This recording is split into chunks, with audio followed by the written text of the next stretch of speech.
Hi students, ഈ വീഡിയോയിലൂടെ compound journal entry എന്താണെന്നാണ് ഞാൻ പറയാൻ ഉദ്ദേശിക്കുന്നത്. നമ്മൾ സാധാരണ ഒരു ജേർണൽ എൻട്രിയിൽ ഒരു ഡെബിറ്റും ഒരു ക്രെഡിറ്റും വരുവാണെങ്കിൽ അതിന് സിമ്പിൾ ജേർണൽ എൻട്രി എന്നാണ് പറയുക. നമ്മളത് പ്രത്യേകിച്ച് പറയാറില്ലെങ്കിലും ഇത് സിമ്പിൾ ജേർണൽ എൻട്രിയാണ്, 1 ഡെബിറ്റ് ആൻഡ് 1 ക്രെഡിറ്റ് വരുമ്പോൾ.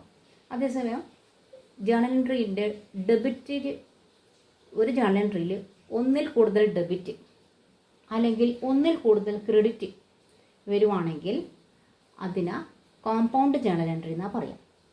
അപ്പോൾ ഒരു ഡെബിറ്റും ഒരു ക്രെഡിറ്റും വരുവാണെങ്കിൽ സിമ്പിൾ ജേർണൽ എൻട്രി, ഒന്നിൽ കൂടുതൽ ഡെബിറ്റ് അല്ലെങ്കിൽ ഒന്നിൽ കൂടുതൽ ക്രെഡിറ്റ് വരുവാണെങ്കിൽ അതിന് കോമ്പൗണ്ട് ജേർണൽ എൻട്രി. അപ്പോൾ നമുക്കത് എക്സാമ്പിളിലൂടെ എങ്ങനെയാണെന്ന് മനസ്സിലാക്കി, ഇങ്ങനെ അത് എഴുതുവാനോ കൂടി മനസ്സിലാക്കാം. ട്രാൻസാക്ഷൻ തന്നിട്ടുണ്ട്. Akhil commenced business with cash rupees 2,50,000, machinery rupees 2,10,000 and stock rupees 3,20,000. അപ്പോൾ അഖിൽ ബിസിനസ് ആരംഭിക്കുമ്പോൾ ക്യാഷായിട്ട് 2,50,000 രൂപ കൊണ്ടുവന്നു, മെഷീനറിൻ്റെ രൂപത്തിൽ 2,10,000 രൂപ കൊണ്ടുവന്നു, സ്റ്റോക്ക് 3,20,000 ആയിട്ടും കൊണ്ടുവന്നു. അപ്പോൾ ഇത് മൂന്നും ബിസിനസ് ആരംഭിക്കാൻ വേണ്ടി കൊണ്ടുവന്നതാണ്. പൈസ ആയിട്ട് മാത്രമല്ല മെഷീനറിയും സ്റ്റോക്കും ആയിട്ട് കൊണ്ടുവന്നിട്ടുണ്ട്. നമ്മൾ സാധാരണ ബിസിനസ് ആരംഭിക്കാൻ കൊണ്ടുവരുന്നതിന് നമ്മൾ ക്യാപിറ്റൽ എന്നാ പറയാം. ക്യാപിറ്റൽ ആയിട്ടാണ് അത് ട്രീറ്റ് ചെയ്യുക. നമ്മൾ ക്യാപിറ്റൽ ആയിട്ടാണ് അത് ട്രീറ്റ് ചെയ്യുക. അപ്പോൾ നമ്മൾ സാധാരണ സിമ്പിൾ ജേർണൽ എൻട്രി ആണെങ്കിൽ ഇതിനെ 3 ജേർണൽ എൻട്രി ആയിട്ട് എഴുതണം. അത് ഞാനിവിടെ താഴെ തൽക്കാലം റഫായിട്ട് കാണിക്കാം. ക്യാഷ് ആയിട്ട് കൊണ്ടുവരുമ്പം ക്യാഷ് അക്കൗണ്ട് ഡെപ്റ്റർ ക്യാപിറ്റൽ എത്ര വരും? 2,50,000.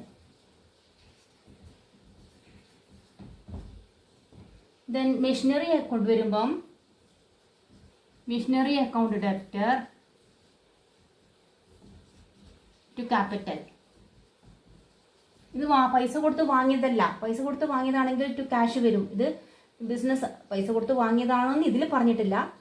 അത് ബിസിനസ് ആരംഭിക്കാൻ വേണ്ടി സാധനമായിട്ടാണ് കൊണ്ടുവന്നിട്ടുള്ളത്. അതുകൊണ്ടാണ് ഇവിടെ ക്യാഷ് വരാത്തത്.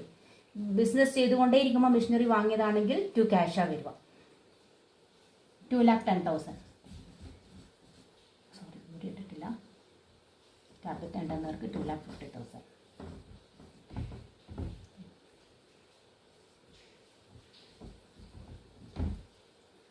ദെൻ വേറെ എന്താ, സ്റ്റോക്ക് കൊണ്ടുവന്നിട്ടുണ്ട്. Stock account debtor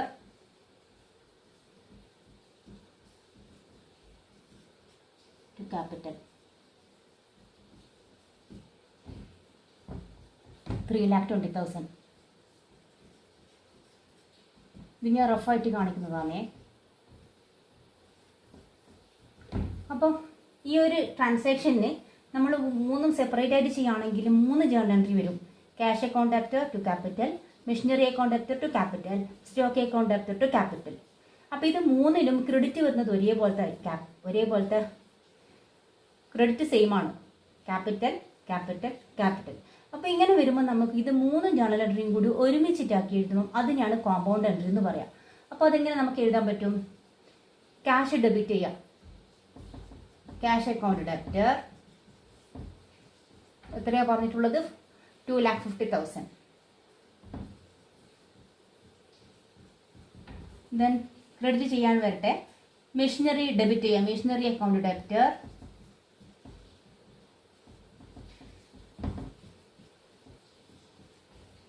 2,10,000. Then stock account debtor 3,20,000. അപ്പോൾ ഇത് 3 ഡെബിറ്റ് ചെയ്യേണ്ടത്, ഡെബിറ്റ് ആണ് സെപ്പറേറ്റ് ആയിട്ട് വരുന്നത്, ക്രെഡിറ്റ് 3ൻ്റെതും സെയിം ആണ് വരുന്നത്. അപ്പോൾ ഡിഫറെൻ്റ് ആയിട്ട് വരുന്നത് 3ഉം ഡെബിറ്റ് ആണ് 3നും ഡിഫറെൻ്റ് ആയിട്ട് വരുന്നത്. അപ്പം ഡിഫറെൻ്റ് ആയിട്ട് വരുന്ന 3ഉം ഒരുമിച്ച് എഴുതുക. Cash account debtor, machinery account debtor, stock account debtor. Same ആയിട്ട് വരുന്നതിന് ഒറ്റൊരു ക്യാപിറ്റൽ മാത്രം കൊടുത്താൽ മതി. ഇത് 3നും സെയിം ആണ് വരുന്നത് ക്രെഡിറ്റ്, അതുകൊണ്ട് ഒറ്റൊരു ക്യാപിറ്റൽ മാത്രം കൊടുക്കുക. എമൗണ്ട് വരുന്നത് ഇത് 3ഉം ആഡ് ചെയ്തിട്ടാണ് ഇവിടെ എഴുതേണ്ടത്. അതായത് 2,50,000ഉം 2,10,000ഉം 3,20,000ഉം എത്ര വരും? 7,80,000.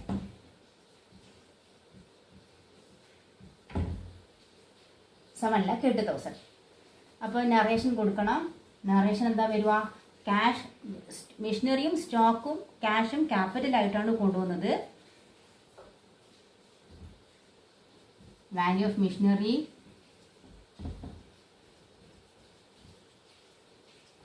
Stock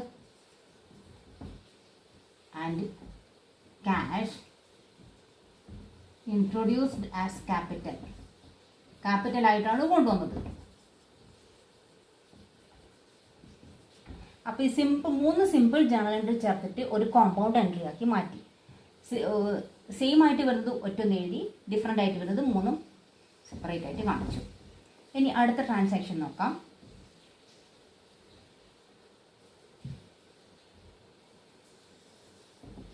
paid wages 35,000, paid salaries 40,000 and commission 25,000. ഇവിടെ 3 ഐറ്റം വരുന്നുണ്ട്. പെയ്ഡ് വേജസ് എന്ന് പറഞ്ഞാൽ നമ്മൾ സാധാരണ വേജസ് എക്സ്പെൻസ് ആണ്, നോമിനൽ അക്കൗണ്ട് ആണ്. Wages account debtor to cash ഇങ്ങനെയാ കാണിക്കുക. 35,000 സിമ്പിൾ എൻട്രി ആണെങ്കിൽ മാത്രമേ. then paid salaries, salaries account debtor to cash, amount 40,000.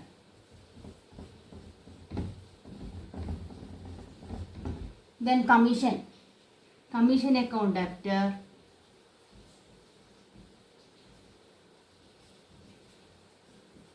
to cash, amount 25,000.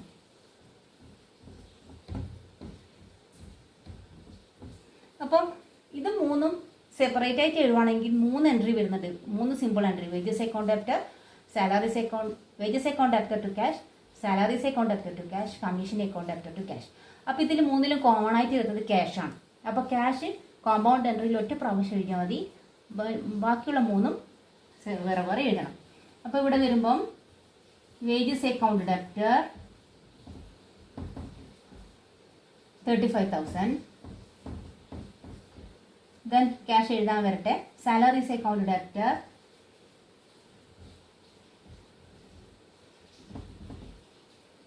40,000, then commission account debtor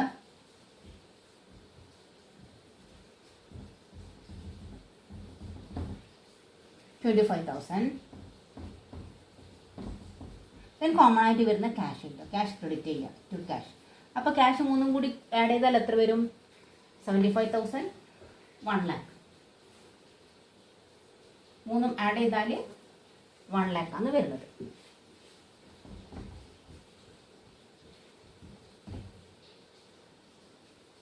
narration, paid salary, wages and commission.